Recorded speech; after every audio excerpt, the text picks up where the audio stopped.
PM Modi के साथ धोती में दिखे एसपीजी कमांडोज, उनकी धार्मिक श्रद्धा देख पूरा देश हुआ हैरान। प्राण प्रतिष्ठा से 11 दिन पहले पीएम मोदी कर रहे हैं कठोर यम नियम का पालन। दीपोत्सव के दिन पहनेंगे भगवा कुर्ता या सफेद धोती और 22 जनवरी के दिन भारत बनाएगा विश्व रिकॉर्ड। अंतरिक्ष से भी दिखाई देंगे करोड़ों जलते दिए, जिसकी केवल इसरो ही नहीं अमेरिकी स्पेस एजेंसी नासा भी लेगा तस्वीर। दोस्तों, सोमवार के दिन अयोध्या राम मंदिर में होने वाली प्राण प्रतिष्ठा की तैयारियां जोरों शोरों पर हैं। योगी सरकार ने धर्मनगरी अयोध्या को न सिर्फ दुल्हन की तरह सजाया है, बल्कि इसे एक ऐसे सुरक्षित किले में तब्दील कर दिया है जहां पक्षी भी पर नहीं मार सकता। और राम मंदिर में 22 जनवरी के दिन प्रधानमंत्री नरेंद्र मोदी रामलला का अभिषेक करेंगे, मगर उसके पहले उन्होंने 11 दिनों के विशेष अनुष्ठान की शुरुआत की है। इसमें वो देश के कई पवित्र मंदिर में ईश्वर के दर्शन करने जा रहे हैं। इस बीच उनकी एक वीडियो सोशल मीडिया पर काफी ज्यादा वायरल हो रही है, जिसमें पीएम मोदी के साथ उनके एसपीजी कमांडोज भी धोती पहने मंदिर में दर्शन के लिए जा रहे हैं। तो आखिर ये देश के कौन से मंदिर की फुटेज है? पीएम मोदी कौन से कठोर यम नियमों का पालन कर रहे हैं? और क्यों अयोध्या में सुप्रीम कोर्ट से मिली 5 एकड़ जमीन पर अब तक मस्जिद की नींव भी नहीं रखी गई? और क्यों मस्जिद बोर्ड को अपना मौलाना से 1 रुपए का भी चंदा नहीं मिल पा रहा है? जानेंगे इस वीडियो में, लेकिन उसके पहले सभी राम भक्त वीडियो को लाइक करके कमेंट बॉक्स में जय श्री राम जरूर लिखिए। दोस्तों, शास्त्रों के अनुसार प्राण प्रतिष्ठा एक विशद व बृहद प्रक्रिया है, जिसके लिए कई विस्तृत नियम बनाए गए हैं, जिनका प्राण प्रतिष्ठा से कई दिन पहले से पालन करना पड़ता है।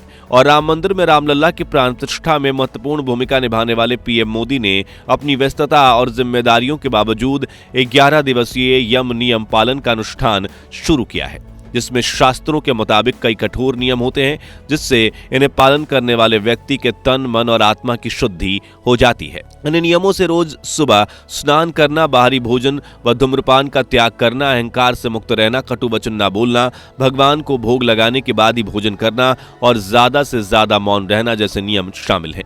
इसके अलावा यम नियम के मुताबिक पीएम मोदी प्राण प्रतिष्ठा से 3 दिन पहले से सामान्य बिस्तर का त्याग कर देंगे और लकड़ी की चौकी पर कंबल बिछाकर सोएंगे। साथ ही अन्न का त्याग कर सिर्फ फलाहार पर ही निर्भर रहेंगे। इसी के साथ मोदी जी अपने इस 11 दिनों के विशेष अनुष्ठान के दौरान देश के कई भव्य मंदिरों के दर्शन करने भी जा रहे हैं, जिसकी शुरुआत उन्होंने 11 जनवरी के दिन नासिक के काला राम मंदिर से की, जहां उन्होंने मंदिर के साथ श्री राम कुंड की पूजा अर्चना भी की थी।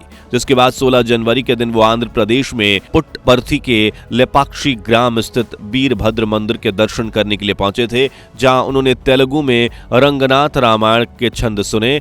अगले दिन वो केरल के त्रिपुरार श्री राम स्वामी मंदिर पहुंचे। इसी कड़ी में वो 17 जनवरी के दिन ही केरल के गुरुवयूर मंदिर में पहुंचे थे, जहां से उनकी कुछ तस्वीरें लगातार वायरल हो रही हैं। बताया जा रहा है कि मंदिर के नियमों का पालन करने के लिए पीएम मोदी के साथ उनके एसपीजी यानी स्पेशल प्रोटेक्शन ग्रुप के कमांडोज ने भी धोती पहनी थी। इस फुटेज में आप देख सकते हैं कि पीएम मोदी के आसपास कुछ शख्स धोती पहने हुए चल रहे हैं। उनकी नजरें चारों ओर फैली हुई हैं और उन्होंने मोदी जी को चारों तरफ से सुरक्षा का घेरा बनाकर सुरक्षित किया है, जो देख यही लग रहा है कि ये सभी एसपीजी के गार्ड हैं और वो प्रोटेक्शन टीम के कमांडोज हैं। अगले क्लिप में आप देख पाएंगे कि जिस समय मोदी मंदिर परिसर में दाखिल हो रहे हैं, तभी उनके पीछे कई कमांडोज खड़े हैं, जिन्होंने अपना ट्रेडिशनल ब्लैक सूट पहना हुआ है। फिर जब पीएम मोदी मंदिर के दर्शन के लिए जाते हैं, तो उनके साथ कुछ कमांडोज भी धोती पहनकर मंदिर में दाखिल होते हैं। इस दौरान उन्होंने ना तो जूते पहने हैं और ना ही उनके हाथ में कोई हथियार है, और वो पारंपरिक कपड़े पहनकर मोदी जी के साथ मंदिर के अंदर दर्शन करने के लिए जाते हैं, जो वाकई दिल छूने वाली घटना है। इसी वजह से सोशल मीडिया पर अब चर्चा तेज हो गई है कि राम मंदिर प्राण प्रतिष्ठा में भी पीएम मोदी की सुरक्षा के लिए जो कमांडोज उनके पीछे पीछे मंदिर के मंडप तक जाएंगे, वो भी ऐसे ही पारंपरिक कपड़े पहनेंगे। वहीं मोदी की बात करें तो यम नियम के मुताबिक वो 12 जनवरी से वैसे भी सिले हुए वस्त्र नहीं पहन रहे हैं, इसलिए प्राण प्रतिष्ठा के दिन भी वो हिंदू धर्म के पारंपरिक कपड़े नहीं पहनेंगे। और रंग की बात करें तो उनका वस्त्र का रंग सफेद, पीला या भगवा हो सकता है, क्योंकि ये तीनों रंग इस दिन के लिए शुभ माने जा रहे हैं। जमीन मिलने के बावजूद नहीं बनी अयोध्या में नई बाबरी मस्जिद, मुस्लिम समाज ने नहीं दिया 1 दीवार बनने तक का चंदा। जी हाँ दोस्तों, एक तरफ राम मंदिर के लिए देश भर में करोड़ों सनातन धर्मियों ने अपने खजाने खोल दिए और पिछले 4 सालों में राम जन्मभूमि तीर्थ क्षेत्र ट्रस्ट को 5,500 करोड़ रुपए का चंदा मिल चुका है, जो मंदिर निर्माण की जरूरत से कई गुना ज्यादा है। मगर कभी आपने सोचा है कि उस बाबरी मस्जिद का क्या हुआ, जिसकी वजह से प्रभु श्री राम को अपनी जन्मभूमि पर विराजने के लिए 500 वर्ष तपस्या करनी पड़ी, जिसका विवाद कोर्ट में 134 वर्षों तक चला। तो हम आपको बता दें कि सुप्रीम कोर्ट के आदेश के सिर्फ 4 महीने बाद उत्तर प्रदेश की सरकार ने फरवरी 2020 में मुस्लिम पक्ष को मस्जिद के लिए 5 एकड़ जमीन दे दी थी। ये जमीन अयोध्या के धन्नीपुर गांव में स्थित है, जो कि राम मंदिर से करीब 20 से 25 किलोमीटर की दूरी पर स्थित है। और जिस तरह साल 2020 में राम मंदिर के निर्माण की नींव रखी गई थी, उसी तरह बाबरी मस्जिद के निर्माण का कार्य भी शुरू हो जाना चाहिए था। लेकिन आप स्क्रीन पर देख सकते हैं कि वो जमीन सुप्रीम कोर्ट का फैसला आने के बाद 4 साल बाद भी अपनी स्थिति पर आंसू बहा रहा है और यहाँ पर मस्जिद की नींव रखने के लिए गड्ढा तक नहीं खोदा गया है। लेकिन 70 सालों की कानूनी लड़ाई लड़ने के बाद अब जमीन मिली तो नई बाबरी मस्जिद क्यों नहीं बनाई गई, इसके पीछे की सच्चाई चौंका देने वाली है। दरअसल जब राम जन्मभूमि ट्रस्ट ने मंदिर के लिए चंदा इकट्ठा करने के लिए समर्पण निधि की शुरुआत की थी, तब उन्होंने कुल 900 करोड़ रुपए समर्पण निधि का टारगेट रखा था। लेकिन देश भर के करोड़ों सनातन धर्मियों ने मंदिर के लिए नगद सोना चांदी भेंट के रूप में 5,500 करोड़ रुपए का चंदा दिया, जो कि टारगेट से 6 गुना ज्यादा है। और बताया जा रहा है कि सिर्फ इन पैसों के ब्याज से ही मंदिर की नींव की पहली मंजिल बन चुकी है। वहीं दूसरी तरफ उत्तर प्रदेश के सुन्नी सेंट्रल वक्फ बोर्ड ने भी उसी वक्त चंदा इकट्ठा करना शुरू किया था। लेकिन ये सुनकर आपको पैरों तले जमीन खिसक जाएगी कि मस्जिद बनाने के लिए मुस्लिम समाज के लोगों ने ट्रस्ट को चंदा ही नहीं दिया। इसी वजह से पैसों के अभाव में ट्रस्ट अब तक मस्जिद निर्माण काम ही नहीं शुरू कर पाई है। हालात इतने बुरे हो गए हैं कि पिछले 4 वर्षों में मस्जिद ट्रस्ट के पास इतना भी चंदा नहीं आया कि वो मस्जिद का नक्शा बनवाने की फीस भी भर पाए। जी हाँ, मस्जिद ट्रस्ट को इस नक्शे के शुल्क के रूप में अयोध्या डेवलपमेंट अथॉरिटी को 1.5 करोड़ रुपए देने थे, लेकिन ट्रस्ट के पास इतना पैसा भी नहीं था। सिर्फ इसलिए नक्शा पास करवाने का काम भी काफी लंबे समय तक लटका रहा।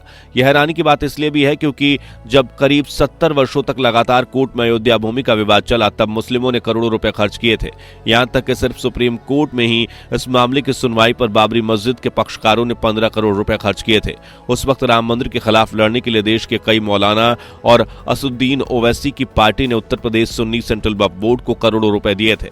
लेकिन जब जमीन मिली और मस्जिद बनाने के लिए चंदे की बात शुरू हुई तो सब मौलानाओं ने अपना मुंह फेर लिया। यहाँ तक कि जब दान देने का मन नहीं था, तब सांसद असुद्दीन ओवैसी ने 2021 में सरेआम आकर मस्जिद को ही बुरा भला कह दिया था। जहाँ उन्होंने कहा था कि जो बाबरी मस्जिद के बदले 5 एकड़ जमीन पर मस्जिद बनवा रहे हैं, हकीकत में वो मस्जिद नहीं बल्कि मस्जिद जीजार है। अगर कोई अयोध्या में बनने वाली इस मस्जिद में नमाज पढ़ता है तो वह हराम मानी जाएगी। ऐसी मस्जिद में नमाज पढ़ना और चंदा देना दोनों हराम है। ओवैसी के इस बयान पर ट्रस्ट के सचिव ने नाराजगी जताई और इसे राजनीतिक एजेंडा कहा। और ऐसे ही कई मुद्दों की वजह से इस मुस्लिम समुदाय में ही इस मस्जिद को लेकर बहस छिड़ने लगी, जिसके फलस्वरूप अब तो आम मुस्लिम जनता भी इस मस्जिद के लिए चंदा नहीं देना चाहती, क्योंकि वो समझ गए कि यह मस्जिद बनाने की लड़ाई थी ही नहीं, बल्कि ये मंदिर निर्माण को रोकने की लड़ाई थी। यानी कि इन मौलानाओं के पास राम मंदिर को रोकने के लिए तो पैसा है, लेकिन अपनी मस्जिद बनाने के लिए 1 रुपया तक नहीं है। इसलिए तो अब सुप्रीम कोर्ट ने फैसला सुनाया कि यहाँ राम मंदिर ही बनेगा। तो जो लोग इस केस के लिए करोड़ों रुपए की फंडिंग कर रहे थे, वो अचानक से चुप हो गए और बिल में छिप गए। और फिर उन्होंने धन्नीपुर मस्जिद बनाने के लिए ट्रस्ट को 1 रुपया तक नहीं दिया। हालांकि इन मौलानाओं और नेताओं ने भड़काऊ भाषणों की वजह से हमारे देश के कई मुसलमानों को ये गलतफहमी भी है कि उत्तर प्रदेश और केंद्र सरकार की अयोध्या में मस्जिद बनने ही नहीं दे रही है, जबकि असलियत यह है कि अयोध्या में मस्जिद और मंदिर के निर्माण से किसी भी सरकार का कोई लेना देना नहीं है। मंदिर इसलिए बन गया क्योंकि देश भर के करोड़ों सनातन धर्मियों को रामलल्ला में भरोसा है और उन्होंने दिल खोलकर मंदिर निर्माण के लिए समर्पण निधि दी। वहीं मस्जिद इसलिए नहीं बन पाई क्योंकि मुस्लिम समाज के बड़े बड़े नेता और मौलाना सिर्फ हिंदू समाज की बुराई करने और उससे लड़ने के लिए ही पैसा खर्चते हैं, लेकिन मस्जिद निर्माण के लिए दान देते वक्त अपने खजानों पर ताला लगा दिए हैं। और उनकी हरकतें देखकर मुस्लिम समुदाय के आम लोगों ने भी धन्नीपुर में मिली जमीन पर मस्जिद बनाने में दिलचस्पी नहीं दिखाई। अब बात करते हैं कैसे 22 जनवरी के दिन भारत बनाएगा विश्व रिकॉर्ड, किस तरह अंतरिक्ष में दिखेंगे करोड़ों जलते दिए।